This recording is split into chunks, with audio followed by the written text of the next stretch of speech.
Bienvenue à tous, n'oubliez pas de vous abonner pour retrouver tous les jours une nouvelle vidéo résumant l'actualité automobile en quelques minutes et tous les samedis, l'intégrale de la semaine. C'est parti!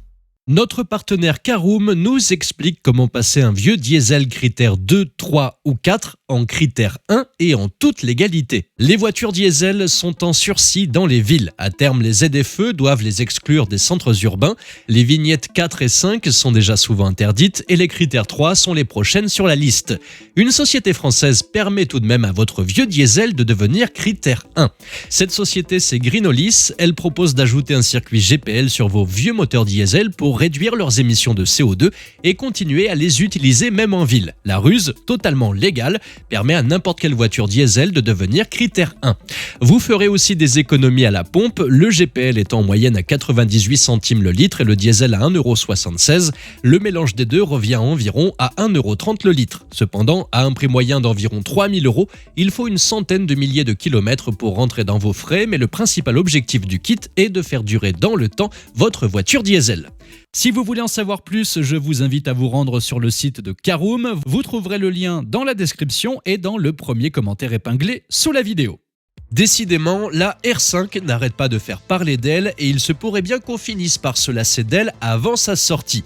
Il y a quelques jours, Renault nous dévoilait quelques images officielles de sa future R5. On y découvrait les optiques avant, l'indicateur de charge sur le capot et les feux arrière. Mais voilà que des clichés ont fuité, nous offrant une vision complète de cette petite R5. Pas de surprise, la version définitive est fidèle au concept, aussi trapue qu'un camembert bien affiné. Bon, elle semble un poil moins sportive dans cette livrée blanche avec des jantes plus petites. En revanche, elle garde bien ses courbes. À l'avant, on ne peut pas passer à côté de la signature lumineuse carrée dans le bouclier, mieux intégrée que sur le concept pour raison évidente de norme. De profil, elle affiche une trappe de chaque côté. Est-ce pour différencier d'un côté la recharge et de l'autre la charge inversée ? Mystère pour l'instant. On remarque que les poignées de porte sont classiques et que les rétroviseurs sont évidemment plus gros que sur le concept.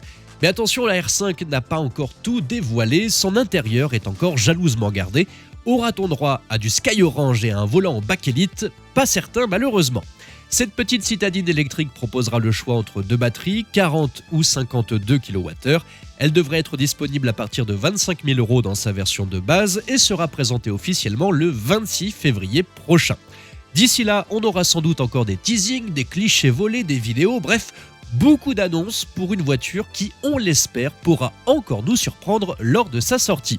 Décidément, c'est l'heure des grandes fuites en ce moment chez Renault. Autour du Captur aujourd'hui de se dévoiler grâce à une fuite du Bureau des dépôts de brevets européens. Le Renault Captur 2 a été lancé en 2019, il était donc temps de faire un petit restylage de mi-carrière. Enfin, petit, pas tant que ça.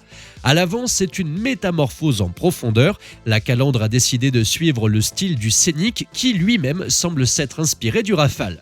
À l'arrière, moins de changements, les gros blocs de feu en C restent fidèles à leur rôle sans trop de chichi. Je ne sais pas ce que vous en pensez, mais cette face avant aux lignes tendues colle moyennement avec les rondeurs du profil. On peut voir aussi une certaine ressemblance avec un Volkswagen Caddy, vous ne trouvez pas ? Maintenant parlons moteur, pas de diesel bien sûr, aujourd'hui ça serait comme mettre du vinaigre sur des frites. On nous promet des blocs essence et hybrides, avec peut-être même une variante GPL pour ceux qui veulent garder un pied dans le passé. Donc mettez en attente vos attentes et rendez-vous l'année prochaine pour le grand dévoilement officiel de ce Captur restylé. Parlons maintenant de la mairie de Paris et de sa quête héroïque contre les voitures. Récemment, elle a décidé de s'attaquer aux SUV jugés trop encombrants et énergivores et qui vont devoir payer cher, très cher, leur place de parking. En tout cas, c'est ce que veut la mairie de Paris qui a décidé d'organiser un vote le 4 février prochain. Les Parisiens auront ainsi l'opportunité de manifester leur soutien à l'idée d'infliger des tarifs de stationnement exorbitants pour ce qu'ils appellent des gros véhicules.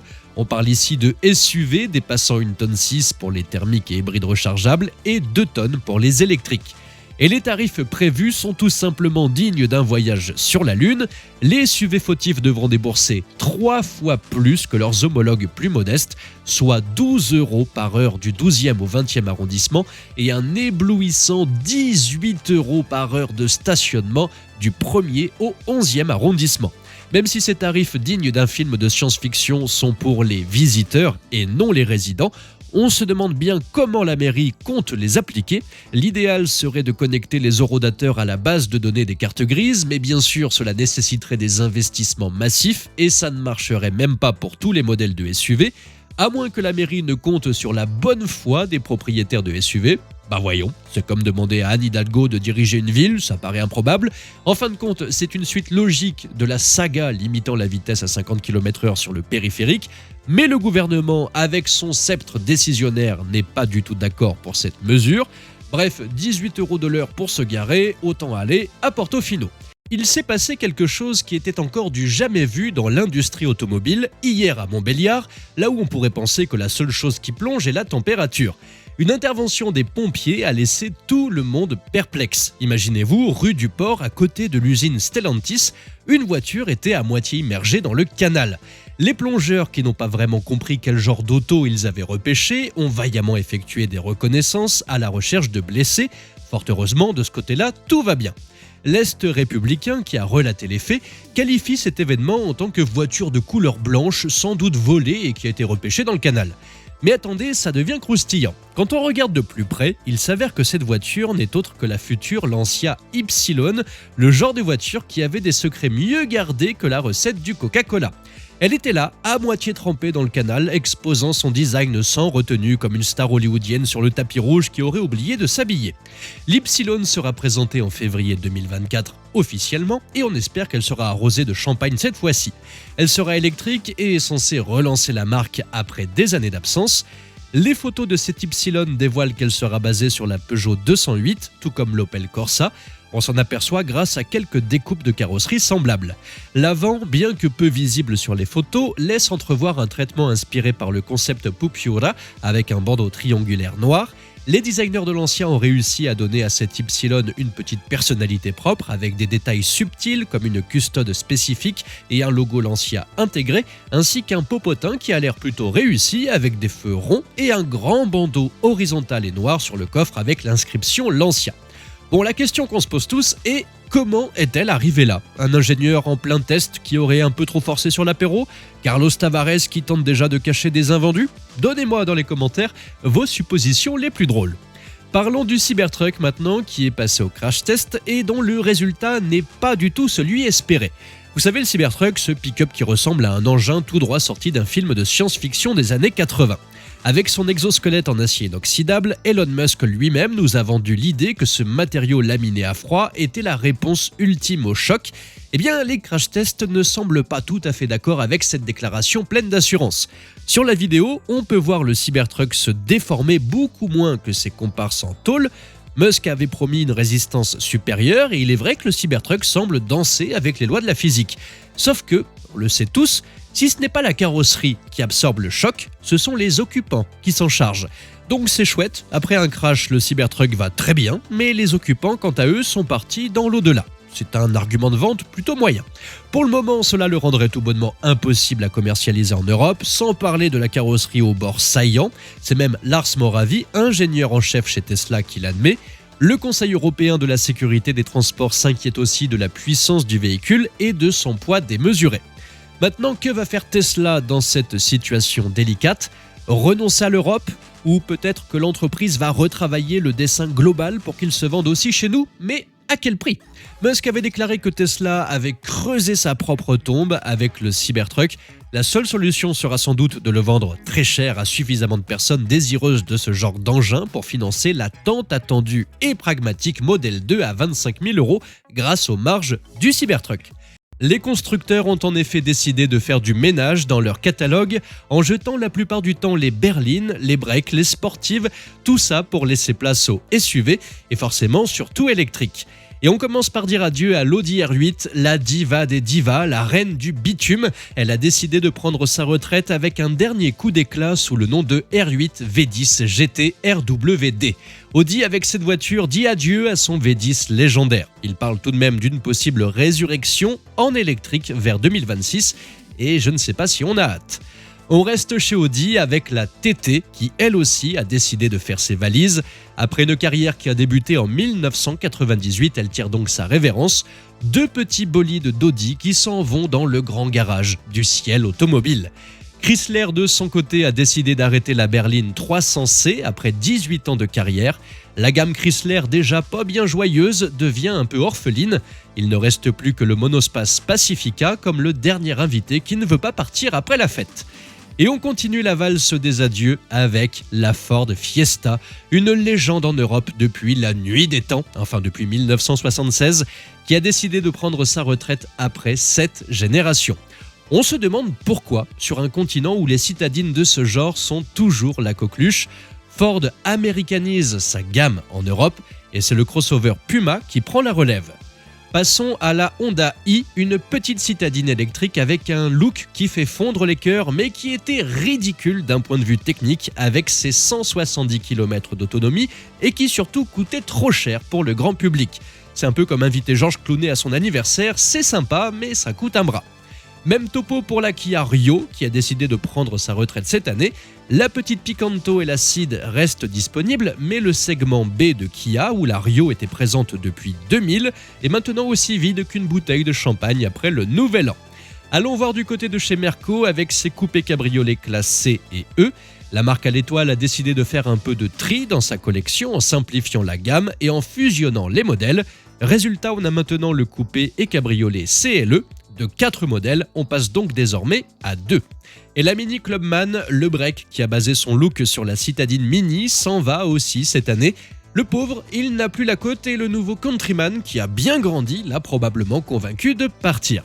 Enfin, du côté de Porsche, on a la Panamera qui a fait son show récemment, mais la version break, la Cross Turismo, ne sera pas de retour. Adieu donc à un autre modèle original.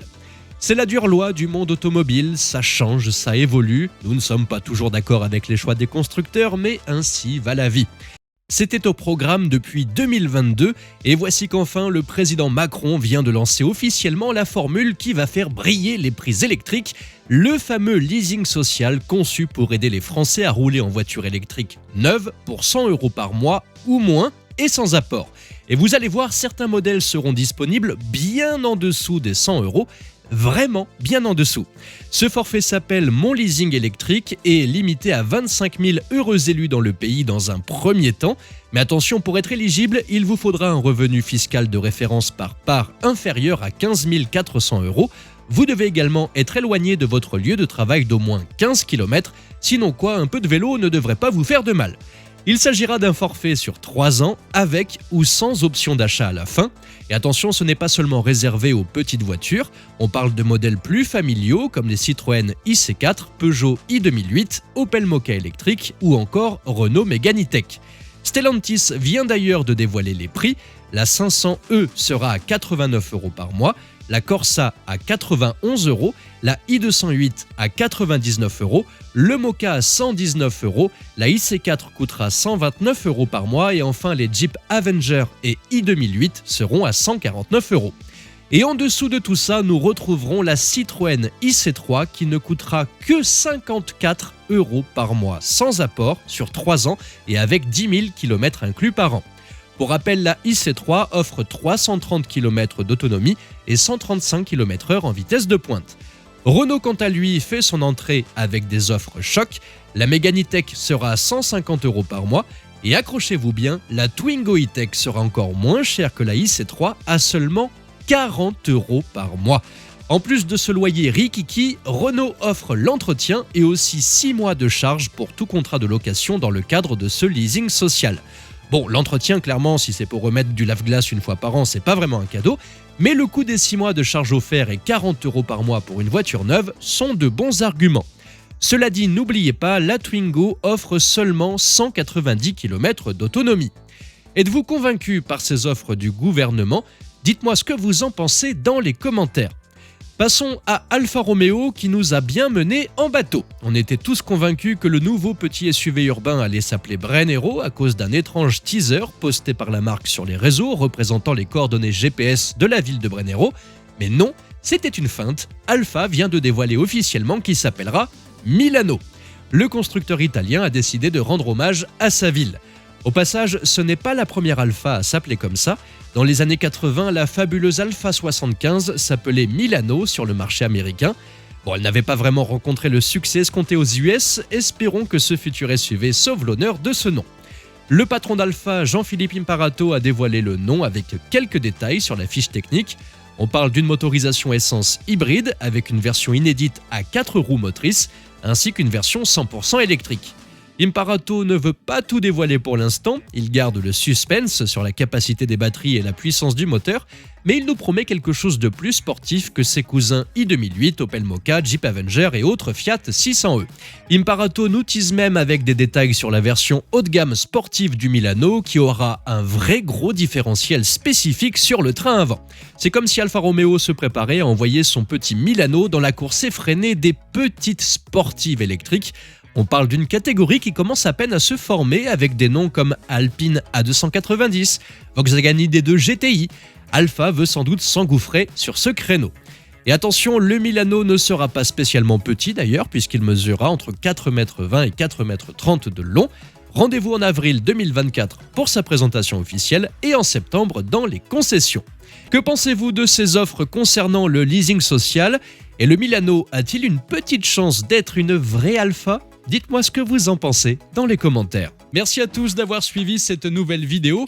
N'hésitez pas à vous abonner, à activer la cloche des notifications pour être sûr de ne rien louper, liker, partager et vous pouvez également venir nous rejoindre sur notre compte TikTok. Ciao!